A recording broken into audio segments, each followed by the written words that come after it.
Então vamos lá, gente. Vocês se lembram que recentemente a gente falou sobre como as coisas da internet são efêmeras? Sobre como a gente fala de pautas sérias, mas como a gente consome notícia como se fosse produto, mercadoria, as coisas ficam velhas muito rápido e são esquecidas muito rápido? Vira e mexe, vale muito a pena a gente voltar com certos temas aqui no canal que não deveriam ser esquecidos, pelo menos não com a rapidez que foram, né? Há um tempo atrás, eu e a Duda fizemos um vídeo, a Duda escreveu o roteiro, eu fiz o vídeo, que é um dos meus vídeos favoritos do canal, de verdade, é um dos vídeos que eu tenho mais orgulho, que é o vídeo sobre a tragédia de Mariana. É um vídeo que mostra em que pé tá as supostas punições da Vale pela tragédia de Mariana. E que a Duda conseguiu revelar um puta de um esquema. Um esquema super obscuro, que só se você corresse atrás mesmo de matéria específica você ia conseguir achar. E é um vídeo que não teve muita repercussão, porque eu acho que as pessoas viram e falaram: ah, eu já sei tudo, já sei o que aconteceu com Mariana, já tá cheio de lama lá, já fudeu tudo, dane-se. Mas assistam o vídeo, se vocês tiverem oportunidade, por favor, o Robson vai colocar aqui na tela, assistam o vídeo. Esse vídeo mostra um esquema muito interessante do que tá acontecendo por trás das supostas reparações que a Vale tá fazendo. E pra continuar nessa toada, a gente já tinha planejado desde essa época fazer um sobre Brumadinho. Então, é isso que eu vou falar hoje. Eu vou falar sobre em que pé estão as supostas reparações pela catástrofe de Brumadinho. Então, assim, se você viu o vídeo, se você foi uma das poucas pessoas que viu o vídeo, você vai ver como a iniciativa privada consegue impactar o meio ambiente de uma maneira irreversível. E consegue atingir a saúde das pessoas mais pobres de uma maneira que aquele termo racismo ambiental, que é uma coisa que gerou muita pseudo-controvérsia, faz muito sentido. Quando você observa que as catástrofes climáticas e o desastre do meio ambiente afeta desproporcionalmente comunidades racializadas. Então, vamos lá. A gente tá aqui para pegar o outro esquema da Vale, que é o esquema, no caso, Brumadinho. Primeiro de tudo, eu vou fazer que nem eu fiz com a outra live, vou retomar um pouco do que aconteceu, caso vocês não lembrem. Vamos lá.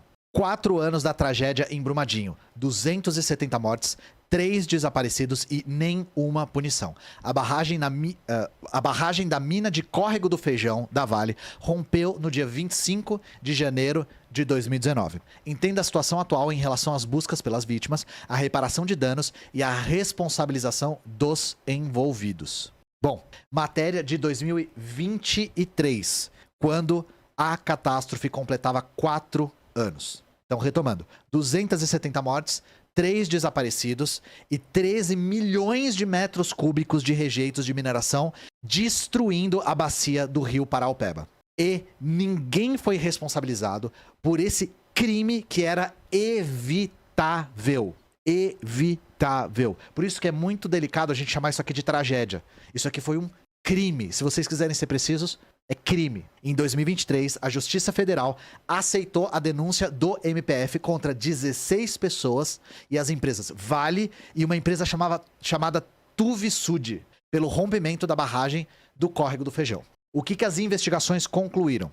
O que causou o rompimento foram perfurações verticais feitas, apesar do conhecimento de que a estrutura estava frágil. E o que aconteceu? Essa consultora chamada Tuvisud, é Tuvi e Sud com trema no U, eu não sei como é que pronuncia, chegou a emitir declaração de condição de estabilidade, permitindo que a estrutura continuasse funcionando. Ou seja, está mais do que provado que as empresas sabiam da situação e emitiram documentos mentindo para autorizar as atividades.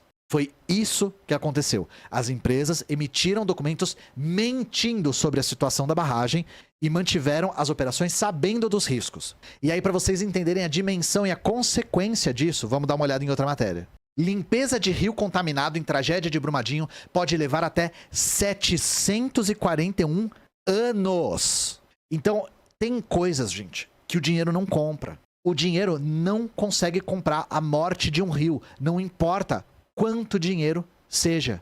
E eu já vou antecipar uma coisa. Nem tanto dinheiro assim está tendo. E bom, por que a gente está falando de Brumadinho agora? Não é aleatório que a gente escolheu a pauta. Primeiro que a gente devia falar mais sobre isso. A escala do desastre, a escala da catástrofe, do crime que foi feito em Brumadinho, devia fazer com que isso fosse uma pauta muito mais recorrente. Então é nosso papel lutar contra o esquecimento desse tipo de coisa. Até porque, de novo, as pessoas que foram afetadas são as pessoas mais vulneráveis. E os causadores criminosos são empresas multinacionais. Mas, em segundo lugar, né, 25 de janeiro desse ano, 2025, saiu esse estudo aqui, ó. Isso aqui é o que eu quero trazer para vocês hoje. E por que é importante a gente não esquecer nunca o que está acontecendo? Estudo detecta a presença de metais na urina de crianças em Brumadinho. Não é nada trivial o que eu vou falar aqui, tá? Abre aspas. Crianças com até 6 anos de idade, avaliadas em um estudo da Fiocruz Minas e da Universidade Federal do Rio de Janeiro, que analisa as condições de vida e saúde da população de Brumadinho, Minas Gerais, após o desastre causado pelo rompimento de uma barragem da mineradora Vale, apresentaram resultados que mostraram um aumento da taxa de detecção de metais na urina. O desastre completa 6 anos nesse sábado. Então vocês estão vendo, crianças de até 6 anos de idade são crianças que nasceram depois da catástrofe, tá, gente? São crianças que nasceram depois do que aconteceu. E todas as amostras detectaram pelo menos um dos 5 metais pesados: cádmio, arsênio, mercúrio, chumbo e manganês. Todas, 100%, não tinha nenhuma amostra de nenhuma criança de Brumadinho que nasceu depois da catástrofe que não tinha metal pesado. E o que é tão grave do que está acontecendo? Isso está aumentando. Ou seja, a catástrofe já passou. Só que o percentual de metais pesados nas crianças está aumentando. Aumentou de 42% em 2021 para 57% em 2023. Tem um aumento de um ano para o outro. E, de novo, o que chama a atenção é que em 100% das amostras das crianças teve chumbo e mercúrio. O objetivo desse estudo, que está sendo feito o tempo todo, é demonstrar as mudanças do território a longo prazo. Então, desde 2021, por isso que eu fiz esse recorte, desde 2021 essas crianças são submetidas a acompanhamento anual. Por isso que eles conseguem ver que o negócio está, de novo, aumentando. Tem alguma coisa que está fazendo a manutenção desses metais. Porque depois de um tempo, o seu corpo consegue tirar. Só que não só ainda está lá, como está aumentando. Então tem alguma coisa que está recorrente. Tem alguma coisa que está fazendo entrar metal pesado na corrente sanguínea dessas crianças o tempo todo. Só que o que é interessante dessa pesquisa da Fiocruz é que ela não analisa só com amostras, ela analisa também a percepção das pessoas a respeito da saúde. Então, a população adulta foi consultada e avaliou a saúde como ruim ou muito ruim, num grau muito elevado. E aumentou o número de declarações da própria população sobre colesterol alto, enfisema, bronquite crônica, hipertensão, dores crônicas na coluna, cãibra, irritação nasal, tosse seca, entre 2021 e 2023, tá? É só numa amostra dentro da janela de que o estudo começou, que é depois do rompimento da barragem. Então o que eles estão vendo? Eles estão vendo que, mesmo em amostras, está aumentando o número de metais pesados e mesmo conversando com a população, a percepção da população é de que a saúde está piorando. Então todos os indicadores estão mostrando que a situação está ficando pior. De novo, depois do rompimento da barragem. O que indica duas coisas. Que isso está tendo uma manutenção, ou seja, esses metais ainda estão presentes, e que a Vale não está fazendo porra nenhuma. Porra nenhuma. Nesses anos todos. 6 anos, gente. 6 anos. E aí a Vale respondeu. A Vale respondeu e falou: a gente investigou a bacia do Paraopeba e em 6 mil análises a gente não identificou elemento tóxico acima dos limites legais. Também a Vale falou que está fazendo esforços na saúde e acordo com as prefeituras de Brumadinho para capacitar profissionais, etc, etc, né? O que a Vale não falou? Bom, a Vale não falou o que a gente vai falar, tá? Essa aqui é a parte que é parecida com a live passada sobre Mariana. Vale já lucrou 347 bilhões de reais 6 anos depois do crime em Brumadinho. Essa é a parte que dói, gente. Essa é a parte dolorosa. Desde o rompimento da barragem, foram 58,694 bilhões de dólares em lucro. Isso tudo já considerando prejuízo de 1,6 bilhões de dólares em 2019 por conta da barragem. Vamos dar uma olhada nessa matéria. Prestem atenção nesses números. Lucro da Vale pós-Brumadinho. Ano do rompimento. Prejuízo de 1,6 bilhão. Depois, lucro de 4, lucro de 22 bilhões de dólares em 2021. Lembrem desse número. Lucro de 22 bilhões de dólares em 2021. Depois, 16 em 2022, 8 em 2023 e 6 em 2024, até setembro, que foi quando fizeram o cálculo. Despesas da Vale relacionadas a Brumadinho. Em 2019, 7. Em 2020, 5. Em 2021, 2 bilhões. Reparem nesses números. O lucro dela em 2021 foi 22 bilhões e o gasto com Brumadinho foi 2. Foi 2, gente. E em 2024, o gasto foi 200 milhões. Milhões. Então, o gasto está diminuindo vertiginosamente. E aí, o que a equipe do Brasil de Fato fez de uma maneira muito sensata?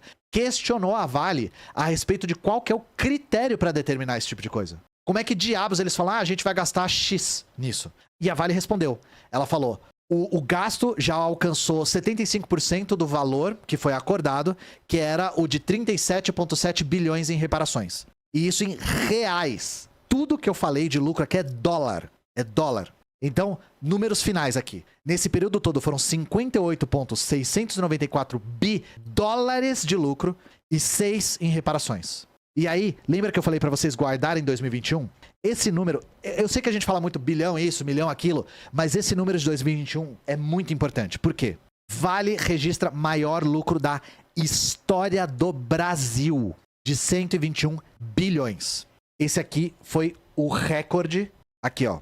A Vale fechou 2021 com lucro recorde de 121 bilhões, mais de 4 vezes os de 26 bilhões verificados em 2020. A Vale, gente, bateu recorde nacional histórico de lucro em 2021.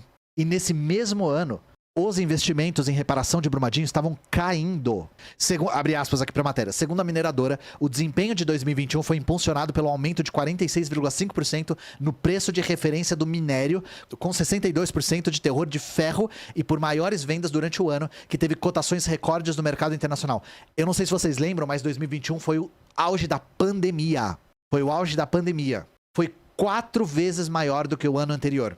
E o investimento em Brumadinho foi metade do ano anterior. Foi metade do ano anterior.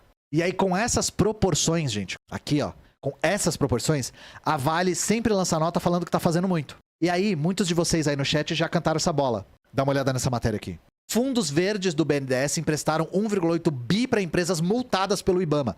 Gente, primeiro de tudo, se a punição é multa, ela não é uma punição. Porque o lucro vale muito mais a pena do que a multa. Vale muito mais a pena deixar a barragem explodir e pagar a multa. Só que a questão é que nem a multa eles pagam. Nem a multa eles pagam. E para vocês terem uma noção, vocês lembram que era 59 bilhões de dólares mais ou menos acumulado lucro desses anos, né? Desses anos depois do rompimento da barragem. As multas juntas são de, no total, 100 milhões de dólares. 100 milhões só. É troco de padaria. Troco de pão para essa galera. Abre aspas. Regras do banco impedem apoio a quem cometeu crime contra o meio ambiente. Segundo o site do BNDES, podem ser contempladas na modalidade meio ambiente empreendimentos que, prestem atenção no que eu vou falar, promovam a redução do uso de recursos naturais e materiais, recuperação e conservação de ecossistemas e biodiversidade, planejamento e gestão ambiental, recuperação de passivos ambientais, eficiência energética e aquisição de veículos, máquinas e equipamentos eficientes. Gente, a Vale se enquadra em algum desses critérios? Qual desses critérios aqui a Vale consegue cumprir? E além disso, ela não cumpriu os critérios e foi multada e não pagou.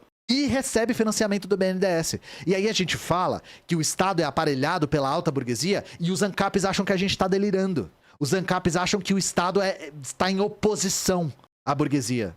Como? Como seria diferente? E aí você tá falando assim, não dá para piorar. Não dá para piorar. Lógico que dá para piorar. Porque vocês sabiam que a Vale está administrando o dinheiro da multa que ela própria pagou? Dá uma olhada só. Abre aspas. Responsável pelo maior desastre ambiental da história do país com o rompimento da barragem de rejeitos minerais de Brumadinho, em janeiro de 2019, a mineradora Vale já está administrando 250 milhões em recursos das próprias multas aplicadas pelo Instituto Brasileiro de Meio Ambiente e Recursos Naturais Renováveis, o IBAMA.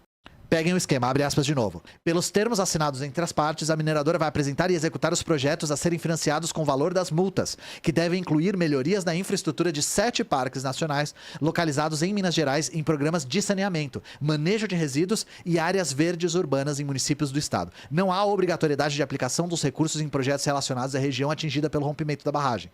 O prazo para a realização dos investimentos é de 3 anos, ou seja, em vez de pagar a multa pro governo, eles pegam a grana e pagam eles mesmos os projetos. Então eles mesmos podem escolher os projetos. Eles escolhem onde pagar a própria multa. E lembra que estava aqui, ó, o prazo para realização é 3 anos. Então, olha só que surpresa, gente. Vale deve pagar 236,7 milhões após descumprir prazo para eliminar as barragens. Eles não cumpriram o prazo. E a gente não conseguiu achar nenhuma notícia que mostrava que eles pagaram, tá? Depois de descumprir o prazo. Então, seguinte, gente. Para resumir, a função social de uma multinacional é recompensar os seus acionistas, principalmente os seus acionistas majoritários, tá? Para isso, o que ela tem que fazer é ser o mais eficiente possível. Eficiente em quê? Em dar lucros para esses respectivos acionistas. Como uma empresa da área de mineração é eficiente? A gente acabou de ver um exemplo. É muito, muito, muito mais eficiente você continuar operando uma barragem até o limite, deixá-la romper e depois não pagar as multas porque você aparelhou o Estado com os seus lobistas. Com isso, a empresa cumpre a sua função social de dar retorno para os seus acionistas. Isso está para além de vontades individuais. Não existe bom capitalista que consiga fugir dessa lógica. A lógica do capitalismo de aplicar o capital onde ele dá mais retorno sempre vai fazer com que a exploração da natureza chegue nos seus limites físicos. Isso não depende da vontade de ninguém e é por isso que isso não vai ser respondido e resolvido pela vontade de ninguém. Isso vai ser resolvido pela superação do capital como principal forma de produzir bens materiais e imateriais. É a superação do capital que vai nos dar a chave para conseguir diminuir o impacto e até reverter o impacto em certas áreas que o meio ambiente está sofrendo em 200 anos, 200 e poucos anos deste modo de produção. É isso que está acontecendo, tá? Então, nunca acreditem em benfeitoria de multinacional, sobretudo em áreas que têm impacto direto no meio ambiente, como mineração. Porque o objetivo dela não é ter cuidado e ter uma forma de extrair esses minérios de maneira sustentável. O objetivo dela é e sempre será, enquanto o capital for a principal forma de produzir os bens materiais, dar retornos rentáveis cada vez mais vultosos para os seus acionistas. Beleza? Eu espero que tenha ficado claro tudo que eu apresentei aqui. E fora isso, vocês estão convidados a assistir o vídeo sobre Mariana, porque esse tipo de tragédia, gente, esse tipo de... Eu falo tragédia por mania, mas esse tipo de crime não pode ser esquecido, não só porque ele foi muito grave no passado, mas é porque ele ainda é muito grave no presente. É isso, Luigi na veia. É isso. Esse é um dos jeitos de resolver o problema, Luigi na veia. Bom, é isso, gente. Fiquem bem. Fiquem com Deus se você é de Deus. Fiquem com Buda se você é de Buda. Fiquem com Exu se você é de Exu. E nos vemos na Octofeira para falar de outras pautas igualmente relevantes. Tá bom?